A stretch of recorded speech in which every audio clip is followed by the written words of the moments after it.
अधिक भोजन करने वाला कभी प्रसन्न नहीं रह सकता। और बड़ी विचित्र ये जिह्वा है, ऊब गए भगवान। रोज इसे पवाओ, लेकिन रोज नए नए पदार्थ, पेट बढ़ता चला जा रहा है, मांसपेशियां बढ़ती चली जा रही, कब्ज बढ़ती चली जा रही है, और जिह्वा खाते खाते बूढ़ी होने जा रही, फिर भी और खाओ और खाओ, पता नहीं कब तक खाओ खाओ खाओ। पूरे अनंत जन्म व्यतीत होते जा रहे, खाते रोज रोज विचार, नए विचार, आज ऐसा हो तो आज ऐसा हो, आज इसका चिल्ला हो तो आज उसका, मतलब पूरा बैठे बैठे अष्टयाम सेवा का चिंतन नहीं होता। होता है कि आज कौन से कौन पदार्थ पाए जाए। ये रसेंद्री है।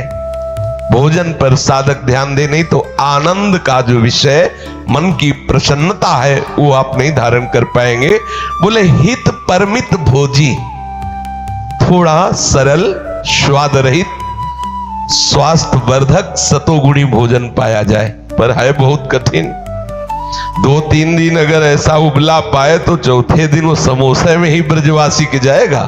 वो देखो अब जो कुछ हो 2-4 ले आओ, और फिर वो अरे सब ऐसे ही चलता है। वो मन पूरा उस समय उपदेश दे करके हमें फंसा लेता है। इसलिए साधक अगर मन को सदैव प्रसन्न रखना चाहता है तो भगवत समर्पित मन होने के लिए भोजन में सुधार करे, अच्छा भोजन पाना त्याग दे। अच्छा का तात्पर्य है स्वाद युक्त, चटपटा, ये सब ऐसे सात्विक भोजन पाओ। पूज्य भाई जी से हनुमान प्रसाद पोद्दार जी महाराज साधकों की नियमावली में बनाए थे कि एक दाल और एक सब्जी और रोटी और चावल। अगर कढ़ी बनेगी तो दाल हटेगी या सब्जी हटेगी, 2 से अधिक नहीं है, रोटी और चावल, और एक उसकी नियमित संख्या हो जाए। 4 रोटी, अगर चावल है तो इतना, कढ़ी दाल एक बार रखवा लिया, एक बार रख लिया, और बस प्रणाम करके भगवत अर्पित करके उसे, बस ये नियम बहुत काल तक चलना चाहिए। अगर हम 4 रोटी पाते हैं तो 4 ही पाते हैं बहुत दिन तक।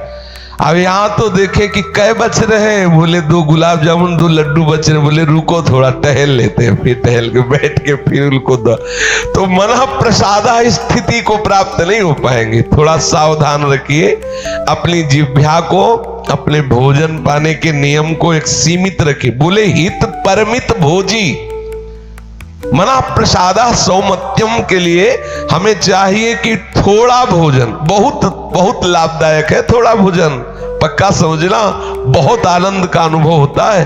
कभी कभी बहुत गुस्सा आती है इस जिह्वा पे कि पूरा जीवन बर्बाद कर देती है, कभी भजन चैन से नहीं करने देती। देखो थोड़ा भोजन पाओ, जितने से आपको भोजन का ध्यान न रहे। 2 बातों में भोजन का ध्यान, अधिक पा लिया तो पेट का ध्यान रहता है कि बहुत, अब वो कैसे पचावे, ऐसे ऐसे सब उपाय करता रहता है। और अगर एकदम आपने कम पाया तो भी ध्यान रहता है कि कितनी जल्दी शाम वाला समय आए कि भोजन, ऐसा उचित स्वाद रहित भोजन बहुत आवश्यक है भजन मार्ग में, बहुत आवश्यक। ये अधिक मीठा, चटपटा, खट्टा, ये वो सब कामोत्तेजना पैदा करता है, कब्ज बनाता है, मन को चंचल करता है, कई तरह के भयानक ऐसे दोष जो हमारी साधना में हानिकारक है। पक्का समझ लीजिए, ये अनुभूत बात कहते हैं। भोजन जितना सरस होगा भजन उतने चौपट होगा, पक्का समझ लो। सात्विक और सरल भोजन, हमने गुरुजनों को देखा है, जीवन हो गया 2 रोटी से तीसरी नहीं पाई। 10 वर्ष उनकी सेवा में रह के देखा, 2 रोटी से कभी तीसरी नहीं पाई। जीवन हो गया गुरुदेव को, जीवन हो अपने हाथ से बनाना, और कभी हमने तीसरी रोटी पाते महाराज जी को नहीं देखा। 2 रोटी सब्जी बनाया, भोग लगाया श्री जी को, और अगर तीसरी बनी है तो प्रसाद में बटेगी। आपको केवल 2 ही पाते देखा है। शाम की थोड़ा दूध ले लिया, बहुत सूक्ष्म। तो आप देखा है रात रात भर बैठे रो रहे हैं श्री जी के, कोई पद चल रहा है या तो नाम में डूबे हुए। जब देखते तो हृदय जलता, कैसी रसमय स्थिति, हाय मेरा जीवन व्यर्थ जा रहा है, हम कब इस भाव को प्राप्त होंगे। ये भोजन बहुत घातक वस्तु है, बहुत घातक वस्तु है। साधक इस बात पर ध्यान दे, ये भोजन हमें मारे डाल रहा है। हमारा जीवन भगवत प्राप्ति के लिए है, और ये आज पा लिया, वो पा लिया, ये गुलाब जामुन, ये लड्डू, ये वो, बस बुद्धि में विचलता, भगवत चिंतन रहित और नाना प्रकार की वासनात्मक खेल की कामनाएं, कल्पनाएं, ये भोजन के कारण। बहुत आवश्यक है भोजन सुधारना।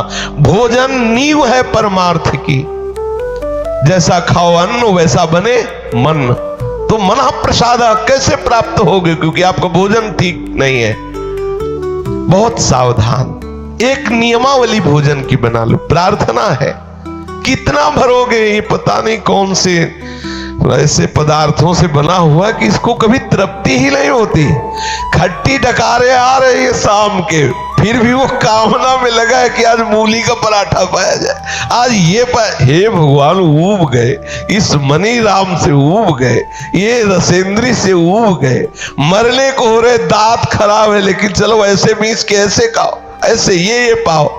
बचो, इस चाल से बचो। भोजन को साधक एक नियमावली बना लो आप, कि मुझे अगर चावल मिलेगा तो महाप्रसाद मिलेगा तो इतना, सब्जी मिलेगी तो इतनी, दाल इतनी, रोटी इतनी, बस एक बार लेना सीखो। ये बार बार परोसना, बार बार रसोई में, ये उनके लिए जो खूब मेहनत करते हैं, गृहस्थी में है, चलो जैसा विरक्त साधक को या भगवत प्राप्ति के साधक को एक बार थाल में रखवा लेना चाहिए। 4 रोटी, 5 रोटी, सब्जी, दाल, इसके बाद राधे श्याम, आप अपना कार्य देखें, हमारा पर्याप्त हो गया, हम धीरे धीरे भगवत स्मरण करते हुए पालेंगे। एक बार पाने, हमने देखा है परमहंस महापुरुषों को, संतों को, एक बार में क्या होता है, हम अपने को संयम में रख पाते हैं। एक बार बोल दिया हमें 4 रोटी रख दो, ये रख दो, बस ठीक, चलो जाइए।